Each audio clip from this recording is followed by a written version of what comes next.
विद्यार्थी मित्रांनो, सह्याद्री ट्युटोरियल्समध्ये तुमचं स्वागत आहे. 10 ते 15 मिनिटाच्याच लेक्चरमध्ये इलेक्ट्रोस्टॅटिक या टॉपिकचे सगळेच न्यूमेरिकल्स मी घेणार आहे. सगळे फॉर्म्युले तुम्हाला मी एक्सप्लेन करणार आहे आणि ते तुम्हाला इझी नक्की वाटणार आहेत. मी तुम्हाला सांगू का की इलेक्ट्रोस्टॅटिक म्हटलं की थिअरॉटिकल पार्ट मी आता घेत नाही बरं का, पण गॉस थेरमचे ॲप्लिकेशन्स आहेत, कॅपॅसिटर सिरीज इन पॅरलल, भरपूर क्वेश्चन्स आहेत. ते आता मी डिस्कस करत नाही आहे, लक्षात घ्या डिटेलमध्ये, मला क्विक लेक्चर घ्यायचं आहे. तर पहिलं ॲप्लिकेशन जे गॉस थेरमचं आहे ना, स्पिअरबद्दल आहे. आता हा जो स्पिअर आहे, ठीक आहे, त्याच्यावरती चार्ज जो डिस्ट्रीब्यूट केला आहे त्याची व्हॅल्यू क्यू आहे. समजा स्पिअरची रेडियस आर आहे आणि स्पिअरपासून सेंटरपासून स्मॉल आर एवढ्या डिस्टन्सवर एखादा पॉईंट आहे. मग त्या पॉईंटच्या ठिकाणी इलेक्ट्रिक फील्ड इंटेन्सिटीचा formula by using Gauss theorem ते प्रूव्ह केलंय. मी तर डायरेक्ट फॉर्म्युला तुम्हाला देतोय. फॉर्म्युला आहे 1/4πε0 Q/r². एक लक्षात घ्या, स्मॉल आर स्क्वेअर. मग इलेक्ट्रिक फील्ड इंटेन्सिटीचा फॉर्म्युला जो आहे त्यात कॅपिटल आरचा संबंध नाही आहे. तुम्हाला न्यूमेरिकलमध्ये स्पिअरची रेडियस देतील, कॅपिटल आर ती व्हॅल्यू आहे, न्यूमेरिकल सॉल्व्ह करण्याची गरज लागणार नाही आहे. दुसरी महत्वाची गोष्ट, तुम्हाला ना 1/4πε0 जो कॉन्स्टंट आहे त्याची व्हॅल्यू सारखीच यूज करावं लागणार आहे. त्याची व्हॅल्यू आहे 9 × 10⁹. 9 × 10⁹. दुसरी महत्वाची गोष्ट म्हणजे चार्ज जो आहे ना, चार्ज तो देताना तुम्हाला एकतर मायक्रो कुलोम, ओके, नाहीतर नॅनो पिको मध्ये सुद्धा देतील. आता बोर्डमध्ये जो गेल्या वर्षी प्रश्न आला होता त्यात नॅनो होतं, पण मी तुम्हाला सांगू का, मिली, मायक्रो, नॅनो आणि पिको, तुम्ही रेग्युलरली गेले 4-5 दिवस जर व्हिडिओ बघत असाल तर हेच कन्व्हर्जन सगळ्याच ठिकाणी यूज केलंय आपण. परत सांगतो की मिली म्हणजे 10⁻³ मिली 10⁻³ मायक्रो -6, नॅनो -9 आणि पिको -12. ओके. दुसरी महत्वाची गोष्ट, आता मी महत्वाची MCQ घेतोय, जरा नीट लक्ष द्या. आणि हा प्रश्न किंवा ही MCQ जो प्रकार मी तुम्हाला आता शिकवतोय, सीईटी तसे 10 ते 15 प्रश्न असतात की ज्यात फॉर्म्युला ट्विस्ट करून नवीन फॉर्म्युला तयार करत असतो. ऍक्च्युली बोर्डला तुम्हाला डायरेक्ट फॉर्म्युला बेस्ड न्यूमेरिकल असतात बरं का. मी काय करतोय बघा, मी असं लिहितोय 1/ε0. हाच फॉर्म्युला आहे 1/ε0. ठीक आहे. ही जी आहे ना क्यू चार्ज, तो मी इथं लिहितोय. इथं लिहिलंय मी 4π. बघा तोच फॉर्म्युला आहे. 4πε0 Q/r² लिहायचं राहिलंय, ते मी इथं लिहितो. आता मी काय करतोय की याला कॅपिटल R² न मल्टिप्लाय करतोय आणि कॅपिटल R² न डिवाइड करतोय. कॅपिटल R² न मल्टिप्लाय करतोय आणि कॅपिटल R² न डिवाइड करतोय. मग ही जी ब्रॅकेट आहे ती बघा काय, चार्ज पर युनिट एरिया आहे. तो जो स्पिअर आहे ना त्याचा सरफेस एरिया असतो 4πr². मग जर आपण चार्जला एरियानं डिवाइड केलं तर ती व्हॅल्यू सिग्मा या कॉन्स्टंटची आहे ना, सरफेस चार्ज डेन्सिटी. मग σ/ε0 ब्रॅकेटमध्ये R/r आणि ब्रॅकेट स्क्वेअर, हा जो फॉर्म्युला आहे. ओके, ही महत्वाची MCQ आहे. बोर्डला पण ही MCQ आलेली आहे, सीईटी 2-3 वेळा रिपीट झालेली आहे. तर मोस्ट इम्पॉर्टंट क्वेश्चन आहे. मग हे क्लिअर झालं, फॉर्म्युले क्लिअर झाले का? आता समजून घ्या, हा पॉईंट इथं आहे म्हणून स्मॉल r² घेतलं. ऑन द सरफेस असतं तर ऑन द सरफेस तुम्हाला इलेक्ट्रिक फील्ड इंटेन्सिटी काढायची आहे ना, मग स्मॉल r च्या ऐवजी कॅपिटल R² येईल. पण inside the sphere electric field intensity 0 येणार. मग या टॉपिक मधला पहिला महत्वाचा पार्ट क्लिअर झाला. फॉर्म्युला मी तुम्हाला सांगू का की हा फॉर्म्युला लक्षात ठेवा, त्याच्यानुसार हे डेरिव्हेशन लक्षात ठेवा. थोडंसं MCQ येऊ शकते, त्याच्यानं तुम्हाला सांगू का, थोडं कन्व्हर्जन फॅक्टर लक्षात ठेवा. स्मॉल आर म्हणजे कोण, ते डिस्टन्स आहे ते पाहिजे फॉर्म्युल्यात, हे पण लक्षात ठेवा. मग आता पहिला प्रॉब्लेम बघा. एक्झाम्पल 8.1 मी फोटो शेअर केलाय. काय काय दिलंय बघा. स्पिअरची रेडियस 10 सेंटीमीटर दिले, कॅपिटल R दिले, कॅपिटल R. चार्ज दिलाय ते 1 मायक्रो कुलोम दिलंय. मायक्रो म्हणजे 10⁻⁻6 घ्यावं लागेल कन्व्हर्जन फॅक्टर. म्हणजे चार्ज दिलाय. Calculate the electric field intensity म्हटलंय त्यांनी at a distance 30 centimetre. Small r दिलंय. स्मॉल r, आता या फॉर्म्युल्याकडे बघा. 1/4πε0 ची व्हॅल्यू 9 × 10⁹. चार्ज मायक्रो कुलोम मध्ये दिलाय, डिस्टन्स 30 सेंटीमीटर दिलंय. आता सेंटीमीटर, आता बघा सेंटीमीटर असेल तर 10⁻² फॅक्टर घ्यावा लागतोय. सगळ्या व्हॅल्यू दिलेत, अवघड काहीच नाही. या व्हॅल्यू पुट करा, सॉल्व्ह करा. लॉग टेबलची पण गरज लागत नाही, कारण ह्याची व्हॅल्यू 0.3 मध्ये आहे. पॉईंट कॅन्सल करा, 3 येणार आहे, स्क्वेअर 9 होणार आहे. ह्याची व्हॅल्यू 9 × 10⁻⁹, ते 9 तर कॅन्सलच होणार आहे. मी तुम्हाला परत सांगतो, जरी टेक्स्टबुक मध्ये एखादं कॅल्क्युलेशन टफ असलं ना तरी बोर्डमध्ये व्हॅल्यू बदलून इझी करून देतील तुम्हाला. ओके, बरं त्यात अजून एक क्वेश्चन आहे. ऑन द सरफेस, आता ऑन द सरफेस असेल तर फॉर्म्युल्यामध्ये कॅपिटल आर घ्यावं लागेल. तिसरा क्वेश्चन काय, at a distance 5 centimetre from the centre. समजून घ्या, रेडियसच 10 सेंटीमीटर आहे, त्यांनी सेंटर पासून 5 सेंटीमीटर म्हणजे इथं कुठंतरी विचारलंय, तो पॉईंट इनसाइड द स्पियर आहे ना, मग इलेक्ट्रिक फील्ड इंटेन्सिटी त्या पॉईंटला काय येणार आहे, 0. मी बाजूला सरकतोय, स्क्रीनशॉट काढून घ्या आणि ह्याची 2-3 वेळा फॉर्म्युलेचे रिव्हिजन करा. उद्या पहाटे म्हणूया आपण, सकाळी म्हणूया आपण, पेपरला जायच्या अगोदर हे परत रिवाइज व्हायला पाहिजे. आणि रिवाइज करणं काय फारसं अवघड नाही आहे, लक्षात घ्या. काय formula, 1/4 pi epsilon naught, 1/4 pi epsilon naught Q upon R square, small R square. मग पहिला पॉईंट तुमचा आता क्लिअर झालाय. गॉस थेरमचं दुसरं जे ऍप्लिकेशन आहे ना, ते आहे infinitely long straight charged wire. म्हणजे तो सिलेंडर सारखाच असतो. मग लॉंग स्ट्रेट चार्ज वायर आहे ना, त्याच्यासाठी तुम्हाला लिनियर चार्ज डेन्सिटी कन्सेप्ट घ्यायचा आहे आणि त्याचा फॉर्म्युला असतो charge per unit length. Charge per unit length म्हणूया आपण. ठीक आहे, आता फॉर्म्युला मी तुम्हाला सांगतो, लक्षात घ्या. 1/2 पाय एप्सिलॉन नॉट आहे बरं का. म्हणजे इलेक्ट्रिक फील्ड इंटेन्सिटीचा फॉर्म्युला आहे 1/2 pi epsilon naught lambda upon R. Obviously small R म्हणजे तो जो पॉईंट आहे ज्या ठिकाणी इलेक्ट्रिक फील्ड इंटेन्सिटी काढायची ते डिस्टन्स असणार आहे. लॅम्बडा म्हणजे सांगितलं की लिनियर चार्ज डेन्सिटी. पण मला सांगा 1/4 पाय एप्सिलॉन नॉट पाहिजे ना, मी याला 2 न मल्टिप्लाय करतो आणि 2 न इथं डिवाइड करतो. ऑलरेडी 2 आहे, अजून 2 घेतल्यामुळे मल्टिप्लाय केल्यामुळे इथं काय येणार आहे 4. 1/4 pi epsilon naught 2 lambda upon R. प्रॉब्लेमच फिनिश होतोय. महत्वाचं आहे, 2 नाही 3 मार्काला हे न्यूमेरिकल येऊ शकतं. एक्झाम्पल बघा, page number 188, example 8.2 photo share केलाय. लेंथ दिले 2 मीटर, मीटरच ठेवायचं आपल्याला, SI युनिट. चार्ज दिलाय 3 micro coulomb, micro 10⁻⁻⁶. Calculate charge density म्हणलंय lambda, charge per unit length. किती सोपं आहे. चार्ज 3 मायक्रो दिलाय, लेंथ 2 मीटर दिले, 3/2 1.5 इंटू समथिंग 10⁻⁶. पण चार्ज पर युनिट लेंथ ना, मग चार्ज युनिट कुलोम, कुलोम पर मीटर किंवा कुलोमीटर इनवर्स. युनिट लिहिलं पाहिजे, युनिट लिहायचं, हातातले मार्क घालवायचे नाही आहेत. दुसरा क्वेश्चन काय, इलेक्ट्रिक फील्ड इंटेन्सिटी विचारले, डिस्टन्स दिलंय 1.5 मीटर अवे, म्हणजे स्मॉल आर दिलाय. मग तुम्हाला माहितीच आहे फॉर्म्युला, स्मॉल आर ची व्हॅल्यू दिले. ओके, लिनियर चार्ज डेन्सिटी तुम्ही फाइंड आउट केली, 1.5 समथिंग आली होती. डिस्टन्स पण 1.5 दिलंय, 1.5 ला 1.5 काय होणार, कॅन्सल. तुमच्या एक गोष्ट लक्षात आली असेल, सोपं आहे. पहिलं ऍप्लिकेशन काय होतं, स्पियर. दुसरं काय, चार्ज लॉंग स्ट्रेट वायर. आणि तिसरं आहे electric field due to a charge infinite plane sheet. Okay, मग त्या ठिकाणी इलेक्ट्रिक फील्ड इंटेन्सिटीचा फॉर्म्युला आहे sigma upon twice epsilon not. हे वाचा काय, एप्सिलॉन नॉट कॉन्स्टंट आहे.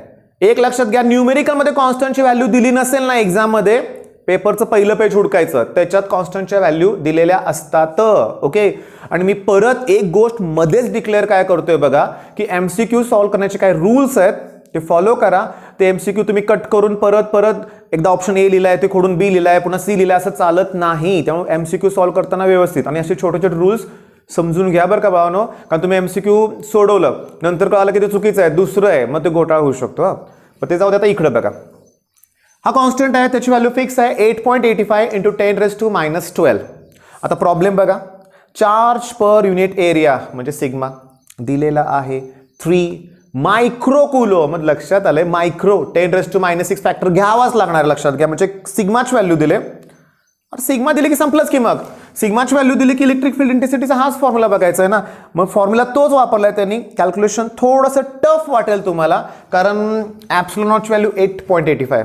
मी तुम्हाला सांगू का, लॉग टेबलचा कमीत कमी वापर करा. पण इश्यू असा आहे, मी तुम्हाला मागाशी बोललो की बोर्डच्या पेपरमध्ये कदाचित तुम्हाला व्हॅल्यू चेंज करून देतील, पण कॉन्स्टंट कुठं चेंज करणार आहे, कॉन्स्टंटची व्हॅल्यू आहे तीच राहणार ना. त्यामुळे काही ठिकाणी तुम्हाला लॉग टेबल हे वापरावंच लागेल.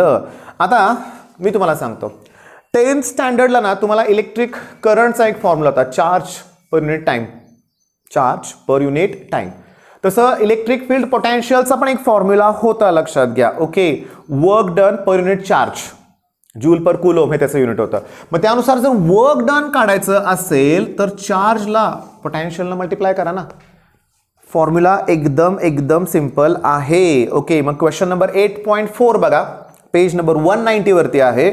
तुम्ही पुस्तक ओपन करून ठेवाच बरं का, लक्षात घ्या. फोटो तुम्ही शेअर करतोय पण वाटल्यास तुम्ही व्हिडिओ पॉज करून स्वतः पण बघा. काय दिले तिथं की potential at point A, potential दिले, व्ही ची व्हॅल्यू दिले. वर्क डन विचारलंय, चार्ज दिलाय ना, चार्ज दिलाय की तिथं लक्षात घ्या 3 मायक्रो कुलोम. मायक्रो म्हणजे काय 10⁻⁻6, पोटेन्शियलमध्ये 10⁻+5 आहे. 3 4 12 पॉईंट फक्त ॲडजस्ट करावं लागेल, तुम्हाला आन्सर मिळेल. पण मी तुम्हाला सांगू का, हे जे वर्क डन ना, वर्क डन हे from infinity to that point work done आहे बरं का. प्रॉब्लेममध्ये पण त्यांनी दिलंय from infinity to point A, पण तसं नसेल तर 2 वेगळे पॉईंट दिले असतील तर मग त्यासाठी एक्झाम्पल 8.5 बघा. मी विथ सोल्युशन 2 फोटो तिथे शेअर केलेत, वरतं तो न्यूमेरिकल 2 पेजवर 2 फोटो शेअर केले. काय काय दिलं रे, वर्क डन दिलंय 120 microjoule, micro 10⁻⁻6, charge 6 micro coulomb, क्यूची व्हॅल्यू दिले. पण पोटेन्शियल 10 वोल्ट दिलंय आणि दुसऱ्या प्लेसमध्ये न्यायचं आहे, त्या ठिकाणी पोटेन्शियल व्ही आहे आणि ते व्ही ची व्हॅल्यू मला फाइंड आउट करायची आहे. पण व्ही मी तुम्हाला आत्ता सांगितलं, व्ही काढण्यासाठी वर्क डनला चार्जनं काय करायचं आहे, डिवाइड करायचं आहे. मग सोल्युशनमध्ये बघा की V B minus V A हा जो पोटेन्शियल डिफरन्स आहे that equals to work upon charge. त्यातली व्ही ए ची व्हॅल्यू 10 त्यांनी दिले, डब्ल्यू वर्क डन दिलंय, चार्ज दिलाय, -10चं +10 करा, 30 वोल्ट आन्सर येणार आहे. आता मी तुम्हाला सांगतो, व्हिडिओ थांबवा, पॉज करा. 4 न्यूमेरिकल्स आपण घेतलेत, किती 4 फॉर्म्युले पण आपण तेवढेच एक्सप्लेन केलेत, स्पियर, वायर, प्लेन शीट आणि वर्क डन. एकही अवघड नाही आहे, फक्त वेळ देणं गरजेचं आहे बरं का बाळांनो. असं नाही बरं का, माझं लेक्चर तुम्ही बघितलं नुसतंच बघताय ऐकताय, हां आता समजलं नाही, लिहून काढावं लागणार आहे, प्रॉब्लेम सॉल्व्ह करावं लागणार आहे, सॉल्व्ह करत असताना न बघता ट्राय करावं लागणार आहे, कितपत आठवतंय हे लक्षात ठेवावं लागणार आहे. ओके, आता एक्झाम्पल 8.6चा फोटो मी तुमच्यावर शेअर केलेला आहे बघा, पेज नंबर 192 वरचा. Wire is bent in a circle of radius, चला ठीक आहे, कॅपिटल आर दिलेला आहे. It is given a charge of 250 micro coulomb, क्यूची व्हॅल्यू दिले. What is the electric potential at the centre म्हणलंय. आता मी तुम्हाला सांगू का, ॲट द सेंटर म्हणलंय, लक्षात घ्या.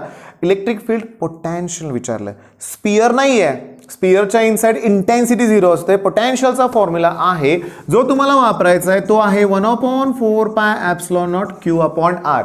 आरची व्हॅल्यू तीच घ्या जी रेडियस आहे ते, कारण सेंटरमध्ये डिस्टन्स तेवढंच असणार ना, वायरपासून डिस्टन्स तेवढं असणार आहे. पोटेन्शियलचा तोच फॉर्म्युला आहे. मग इथं कॅपिटल आर म्हणलंय तुमच्या पुस्तकात, पण घेताना तीच व्हॅल्यू त्यांनी स्मॉल आरची म्हणून घेतले. कॅल्क्युलेशन करा, एकदम सोपं आहे. आता एक लक्षात घ्या, इलेक्ट्रिक फील्ड पोटेन्शियल आहे, ठीक आहे, समजून घ्या. Potential at a point on a line making angle of theta with the dipole axial असेल तर फॉर्म्युला त्याच्यामध्ये लक्षात घ्या पी कॉस थीटा आहे, म्हणजे 1/4πε0. Okay, P cos theta upon R square, P cos theta upon R square. मी तुम्हाला सांगू का, पी हे डिस्टन्स ॲक्च्युली सांगतो, पी कॉस थीटा आणि अपॉन फॉर्म्युला आहे आर स्क्वेअर. ही डायपोल मोमेंट आहे, इलेक्ट्रिक डायपोल मोमेंट आहे. आणि इलेक्ट्रिक डायपोल मोमेंट्स करण्याचे charge into distance between 2 charges, हा पण एक फॉर्म्युला लक्षात ठेवा. Charge into distance between charges, actually distance between charges 3 centimetre दिलंय, मग तीच ट्वाईस एलची व्हॅल्यू असते, लक्षात घ्या. म्हणजे ट्वाईस एल ही एक कन्सेप्टच आहे, डिस्टन्स बिटवीन 2 चार्जेस. ओके, आणि इक्वल अँड अपोजिट चार्जेस ते असतात, लक्षात घ्या. मग 8.7चा फोटो शेअर केलाय बघा मी. A short electric dipole has dipole moment, म्हणजे पी ची व्हॅल्यू दिले 1 × 10⁻⁹. पी ची व्हॅल्यू त्यांनी दिले. Determine electric potential due to a dipole at a distance 0.3 metre, 0.3 metre. आरची व्हॅल्यू आर स्क्वेअर म्हणजे आरची व्हॅल्यू 0.3 मीटर दिले. पण 3 क्वेश्चन्स विचारलेत बघा, त्यातला तिसरा क्वेश्चन अगोदर बघूया आपण. See on a line making angle of 60 degree with the dipole axis, म्हणजे थीटाची व्हॅल्यू 60 दिले. कॉस 60ची व्हॅल्यू हाफ असते, कॉस 30ची व्हॅल्यू √3/2 असते. ओके, कॉस 90 0 असतो, कॉस 0 1 असतं. आलंय का लक्षात तुमच्या. आणि इक्वेटोरियल पॉईंटसाठी पोटेन्शियलची व्हॅल्यू 0 येणार आहे आणि ॲक्सियलसाठी तो मगाचाच फॉर्म्युला वापरायचा आहे आपल्याला, मगा थोडासा चेंज आहे. 1/4πε0 P upon R square, P upon R square. मग एक गोष्ट लक्षात घ्या, मग इलेक्ट्रोस्टॅटिक सारखा टॉपिक आहे ना, की सगळे क्वेश्चन, सगळे न्यूमेरिकल्स हे फॉर्म्युला बेस्ड आहेत. तुम्हाला फॉर्म्युले केलेच पाहिजेत. या टॉपिकचं वेटेज आता मला आठवत नाही किती मार्काचं आहे ते, पण एक तरी न्यूमेरिकल याच्यावरती याचे चान्सेस खूप आहेत. आणि ते ऑब्वियसली ते न्यूमेरिकल्स खूप खूप इझी असणार आहेत. आता एक्झाम्पल 8.8 पेज नंबर 194. कुठल्याही परिस्थितीत हे करायचं आहे. आणि हा जो क्वेश्चन आहे ना, कदाचित 11th स्टँडर्डमध्ये ग्रॅव्हिटेशन सारख्या टॉपिकमध्ये तो प्रश्न विचारला. At what point gravitational potential between them is 0 असा प्रश्न होता. इथं पण आय थिंक तसंच काहीतरी आहे. बघा क्वेश्चन वाचा. 2 चार्जेस आहेत Q1 Q2. Q1 आणि Q2 2 चार्जेस आहेत. त्याच्यानंतर त्यांच्यामधलं डिस्टन्स आहे ते 16 सेंटीमीटर आहे. Okay. At what point on the line joining the 2 charges the electric potential 0. तिकडे ग्रॅव्हिटेशनल पोटेन्शियल, इकडे काय विचारलंय इलेक्ट्रिक पोटेन्शियल. आणि त्यांनी विचारलंय take the potential at infinity to be 0. मी सोल्युशनचा पण फोटो शेअर केलाय. बघा डायग्रॅम बघा. ॲट पॉईंट O जो आहे ना तो चार्ज Q1 आहे. At point A charge Q2 आहे.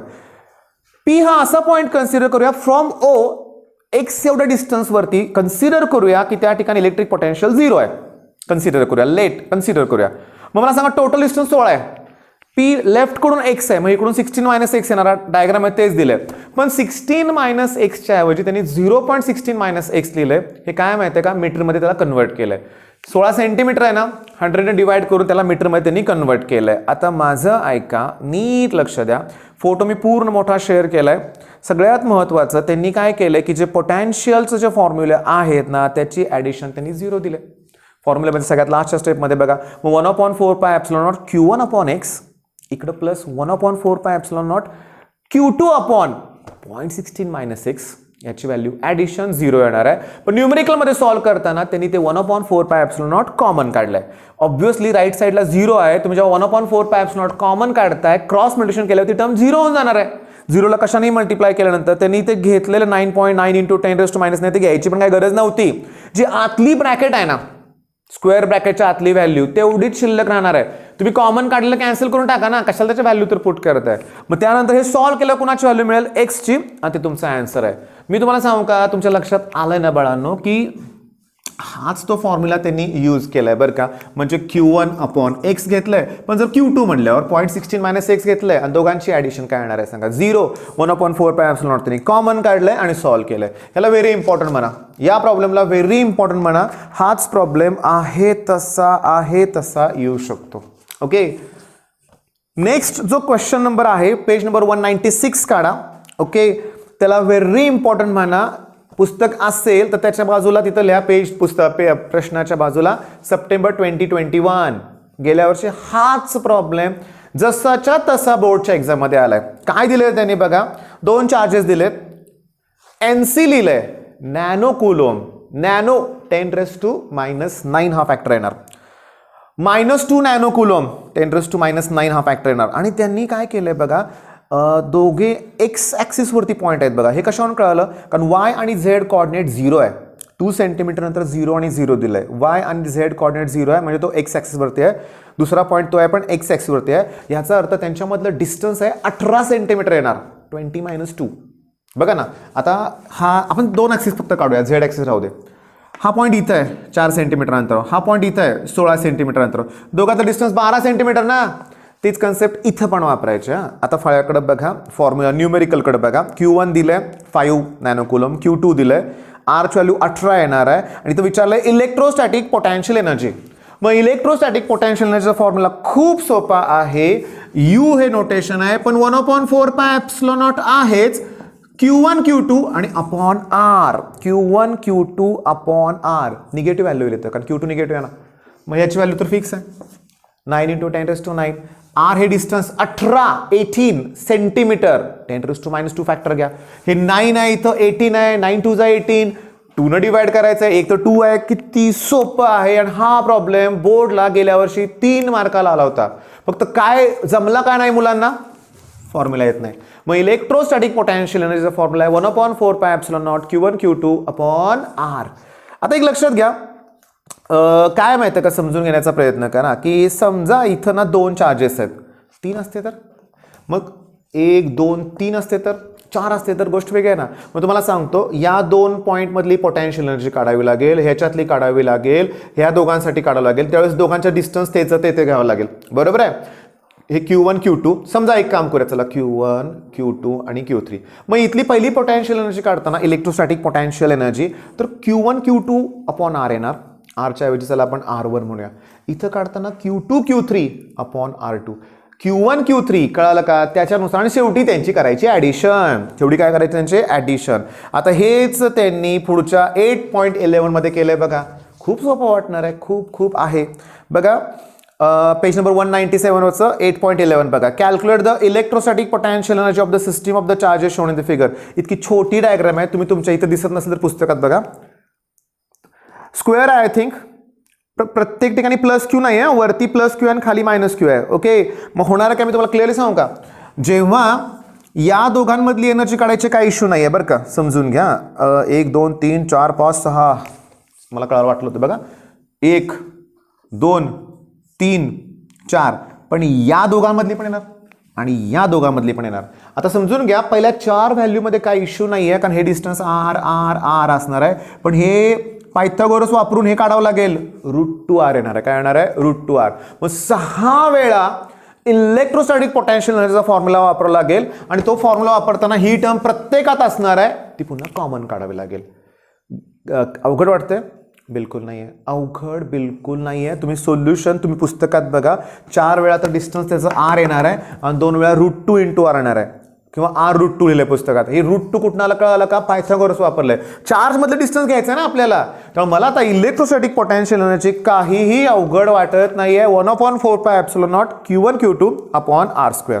ओके आता एक्झाम्पल 8.12 बघा मग आता इलेक्ट्रोस्टॅटिकच आहे पेज नंबर 198 काढा पेज नंबर किती 198 two charged particles being equal charges म्हणजे चला Q1 Q2 ची व्हॅल्यू सेम आहे 3 × 10⁻⁵ each are brought from infinity to a separation of 30 cm r ची व्हॅल्यू दिले increase in electrostatic potential energy बघा from infinity to 0 potential electrostatic potential energies काढायचं आहे हाच फॉर्म्युला यूज करायचा आहे Q1 Q2 ची व्हॅल्यू सेम आहे त्यामुळे त्याचा स्क्वेअर होणार आहे r ची व्हॅल्यू 30 cm दिले म्हणजे 0.3 मीटर येणार आहे ओके त्याचा स्क्वेअर कुठं करायचंच नाही आहे 0.3 मीटर येते कॅल्क्युलेशन एकदम इझी आहे तुम्ही सोडवा ओके आता मी तुम्हाला सांगतो बरं का की आता या टॉपिकमधला ना CETच्या पॉईंट ऑफ व्ह्यू ना अतिशय महत्त्वाचा प्रश्न आहे capacitors okay capacitor in series capacitor in parallel capacity of a capacitor आणि ह्याचे जवळजवळ तुमच्या पुस्तकात ना 3-4 प्रॉब्लेम सॉल्व्ह करून दिलेत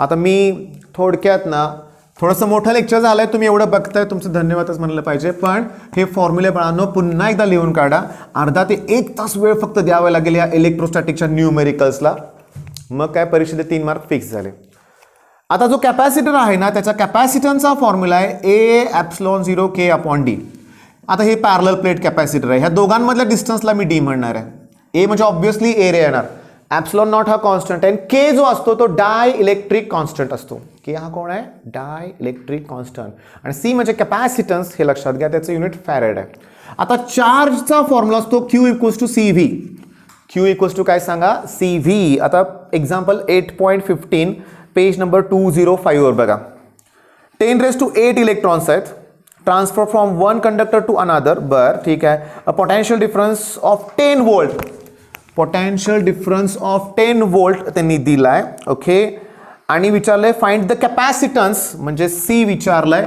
म्हणजे ऑब्व्हियसली चार्ज दिलाय ना एक लक्षात घ्या एका इलेक्ट्रॉनवरती असणारा चार्ज किती असतो 1.6 × 10⁻⁹ कूलॉम एका इलेक्ट्रॉनवरती तुमच्याकडे किती इलेक्ट्रॉन दिलेत 10⁸ मग तुम्ही टोटल चार्ज काढण्यासाठी एका इलेक्ट्रॉनवर जेवढा चार्ज आहे त्याला नंबर ऑफ इलेक्ट्रॉन्सनं मल्टिप्लाय करा ना मग नंबर ऑफ इलेक्ट्रॉन्स त्यांनी दिलेत 10⁸ याची व्हॅल्यू आहे 1.6 × 10⁻⁹ मग 1.6 × 10⁻11 कूलॉम क्यूची व्हॅल्यू माहित आहे त्याला 10 न फक्त डिवाइड करायचं आहे रे त्यांना फक्त 10 न काय करायचं आहे डिवाइड कसं कळालं का सीचा फॉर्म्युला Q/V येणार क्यूची व्हॅल्यू तुमची 1.6 × 11 व्हीची व्हॅल्यू 10 आहे म्हणजे 10⁻1 +1 वरती गेल्यावर -1 होणार -11 आणि -1 -12 एकदम म्हणजे एकदम इझी आता सगळ्यात मोस्ट इम्पॉर्टंट आहे पेज नंबर 206 काढा 206 डायरेक्टली मी फिगर तुम्हाला दाखवलेली आहे ए टू बी मधलं मला इक्विव्हॅलंट कॅपॅसिटन्स फाइंड आउट करायचा आहे. तो झाला की बऱ्यापैकी हा टॉपिक संपत आलेला आहे. बर, लक्ष द्या ना. फिगर तुमच्या समोर आहे. फळा पुसेपर्यंत फिगर बघा. किती कॅपॅसिटर आहे ते बघा. सेरीज पॅरलल काय ओळखता तुम्हाला येतंय का ते बघा. आणि कॅपॅसिटर इन सेरीज हा प्रश्न गेल्या वर्षी थेरॉटिकल 3 मार्काला विचारला होता. मग यावेळेस कॅपॅसिटर इन पॅरलल विचारतील बरं का. ते 2 डेरिव्हेशन इम्पॉर्टंट आहेत. बर, मला सांगा, मी डायग्राम तुम्हाला काढून दाखवतोय. ए पासून बघा, मी तर सुरुवात करतोय. ए पासून एकच कॅपॅसिटर आहे. त्याचा कॅपॅसिटन्स त्यांनी सी म्हटलंय. ऍक्च्युली त्याला त्यांनी सी म्हटलंय बरं का, लक्षात घ्या. ओके, समजून घ्या. आता सी पासून पुढं बघा, लक्षात घ्या की त्यांनी पहिला जो कॅपॅसिटर आहे C3, मी कसं ड्रॉ करतोय ते बघा. मी इथं C3 म्हटलंय आणि त्याच्यानंतर त्याची व्हॅल्यू आय थिंक 1 तिने लिहिलंय बरं का, म्हणजे 1 मायक्रो कुलोम, मायक्रोफॅरेड असेल, मायक्रोफॅरेड. ठीक आहे. पण तिथून पुढं खालच्या बाजूला 2 कॅपॅसिटर आहेत. हा आहे 8 आणि हा जो आहे तो आहे 4. समजून घ्या. आणि ही टर्मिनल डायरेक्टली पुढं बी कडे गेलेली आहे. म्हणजे मला सांगायचं काय माहिती आहे का, की एक्झाममध्ये तुम्हाला जी डायग्राम दिली असेल ना, तिला तुम्ही सिम्प्लिफाईड करायला शिका. त्याशिवाय कळणार नाही सेरीज कोण आहे आणि पॅरलल कोण आहे. बघा ना, तुम्ही डायग्रामकडे बघा. 8 आणि 4 जो कॅपॅसिटन्स आहे ते डायरेक्टली पुन्हा टर्मिनल बी कडे गेले.